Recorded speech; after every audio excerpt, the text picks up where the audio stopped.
बौद्धों का ब्राह्मणों से सवाल। जब धर्म ग्रंथों में बुद्ध का चेहरा देखना भी पाप था, तो आज वो बोध गया में कर क्या रहे हैं? महाबोधि छोड़ो। दोस्तों, आज है 24 तारीख। महाबोधि मंदिर में अनशन शुरू होकर आज 12-13 दिन हो चुके हैं। बौद्ध भिक्षुओं की जो हालत है वो दिन ब दिन बदतर होती जा रही है। अनशन के कारण उनकी तबीयत खराब होती जा रही है, लेकिन सरकार इनके ऊपर ध्यान नहीं दे रही। अब हर कोई जो मेरा वीडियो देखते हैं वो यहाँ पर जाकर इस आंदोलन में सहभागी तो नहीं हो सकता, लेकिन आप दो तरीके से इस आंदोलन को बढ़ावा दे सकते हैं। पहली कि इस आंदोलन को कवर करने के लिए कोई भी बड़ी नेशनल मीडिया वहाँ पे पहुँची नहीं है, क्योंकि सरकार का दबाव है, इसलिए इस खबर को दबाया जा रहा है। अब मेरे जैसे जितने भी यूट्यूबर्स ये वीडियोस बना रहे हैं, आप उनके वीडियोस पूरे देखिए, ये आप पहला काम कर सकते। दूसरा, इस वीडियो को आप बुद्धिस्ट कम्युनिटी में शेयर करें।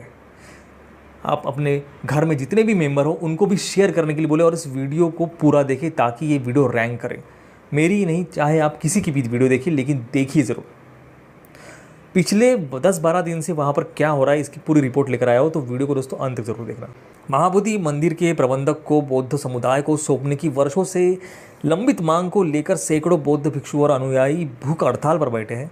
उनका सवाल साफ है, जब हिंदू धर्म ग्रंथों में बुद्ध और बौद्ध दर्शन की आलोचना की गई, जब महाभारत में ब्राह्मणों ने मगध को पापियों की भूमि कहा और बुद्ध के दर्शन मात्र मृत्युदंड ही प्रायश्चित बताई, तो फिर आज वही ब्राह्मण महाबोधि मंदिर के प्रशासन पर काबिज क्यों है? महाबोधि महाविहार मंदिर को गैर बौद्धों के नियंत्रण से मुक्त करने और इसे पूरी तरह से बौद्ध समुदाय को सौंपने की मांग को लेकर 12 फरवरी से अनिश्चितकालीन भूख हड़ताल शुरू कर दी है। यह प्रदर्शन बोध गया में महाबोधि मंदिर के पास शुरू हुआ है, जहां सैकड़ों बौद्ध भिक्षु और भिक्षुणियां खुले आसमान के नीचे शांतिपूर्ण धरने पर बैठे हैं। उनकी मांग है कि बौद्ध धार्मिक मामलों में राज्य का हस्तक्षेप समाप्त हो और महाबोधि मंदिर का प्रबंधन पूरी तरह से बौद्ध समुदाय को सौंपा जाए।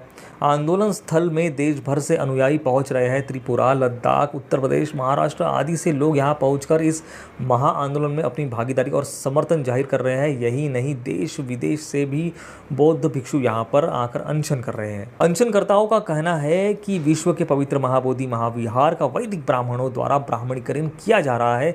यह तथागत बुद्ध के सिद्धांतों का अपमान है। 20 फरवरी को दोस्तों प्रदर्शन के 9वें दिन प्रदर्शनकारियों ने ब्राह्मणवादी तत्वों और राज्य प्रशासन द्वारा लगातार हो रहे उत्पीड़न की शिकायत की। उन्होंने आरोप लगाया कि भिक्षुओं को डराया धमकाया जा रहा है।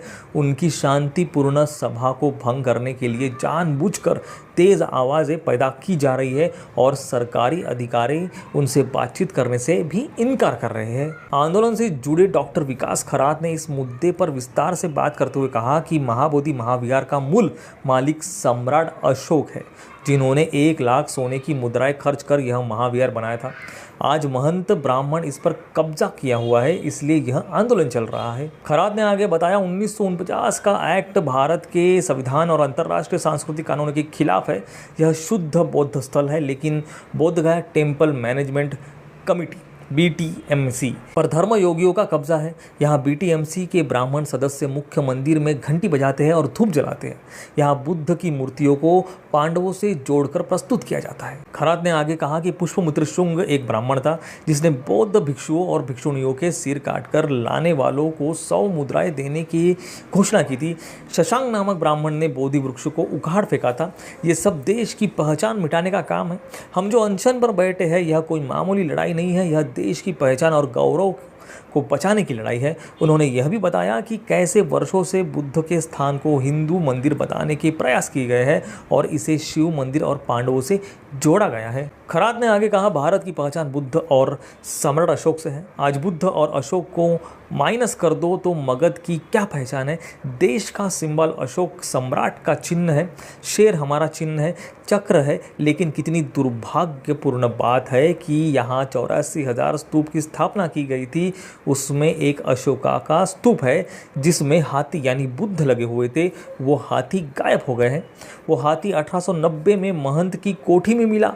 उस कोठी में सैकड़ों बुद्ध की मूर्तियां मिली। ये सब क्या है?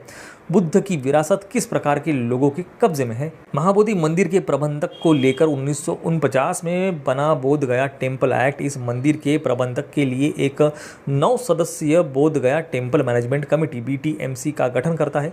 हालांकि इन 9 सदस्यों में से केवल 4 बौद्ध हैं, जबकि 5 जिनमें अध्यक्ष जिला मजिस्ट्रेट भी शामिल है वे हिंदू है। प्रदर्शनकारियों का कहना है कि यह अन्यायपूर्ण व्यवस्था बौद्धों को उनके सबसे पवित्र स्थल जहां गौतम बुद्ध ने ज्ञान प्राप्त किया था के प्रबंधक का अधिकार देने से इनकार करती है। भूख हड़ताल के 10वें दिन कुछ भिक्षुओं की हालत गंभीर हो गई। डॉक्टरों ने उनकी जांच की, उनकी सेहत दिन ब दिन बिगड़ती जा रही है। विलास खरात ने कहा कि यह मृत्युंजय अनशन है और हम अपनी जान देकर भी विरासत को बचाने के लिए तैयार हैं।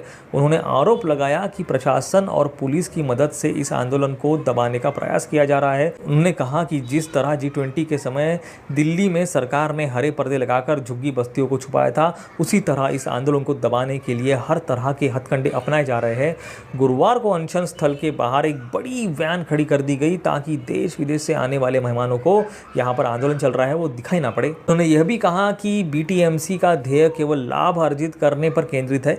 इंटरनेशनल करेंसी प्राप्त करने के लिए डोनेशन ऑफिस खोला गया है। जिन्होंने यहाँ आने वाले के साथ होने वाली बदसलूकी या परेशानियों से कोई भी सरोकार नहीं है, वो सिर्फ बुद्धिस्ट कंट्रियों से फंड ले रहे हैं। इस साल बिहार में चुनाव होने वाले हैं और बौद्ध समुदाय ने साफ कर दिया है कि अगर उनकी मांगों को नहीं सुना गया तो वो नीतीश कुमार सरकार के खिलाफ मतदान करेंगे। खरात ने आगे कहा कि हम इतने दिनों से यहाँ बैठे हैं, क्या सरकार को इसका पता नहीं है?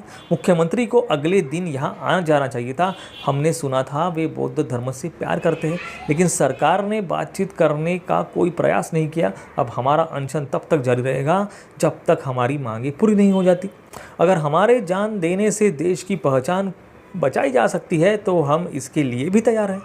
इस प्रदर्शन को भारत भर के 500 से अधिक बौद्ध संगठनों, जिनमें बुद्धिस्ट सोसाइटी ऑफ इंडिया भी शामिल है, और श्रीलंका, थाईलैंड, जापान और मंगोलिया जैसे देश के अंतर्राष्ट्रीय बौद्ध संघों का समर्थन मिला है। हालांकि सरकार की ओर से अब तक कोई ठोस कदम नहीं उठाया गया है।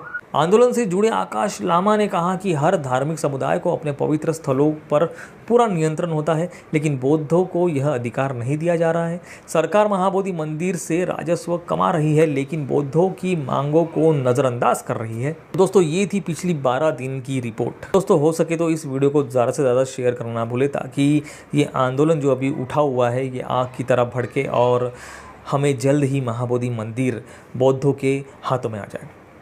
तो दोस्तों, कैसी लगी आपको ये जानकारी, ये रिपोर्ट हमारी, कमेंट में ज़रूर बताएं। आप सभी को दोस्तों जय भीम, नमो बुद्धाय।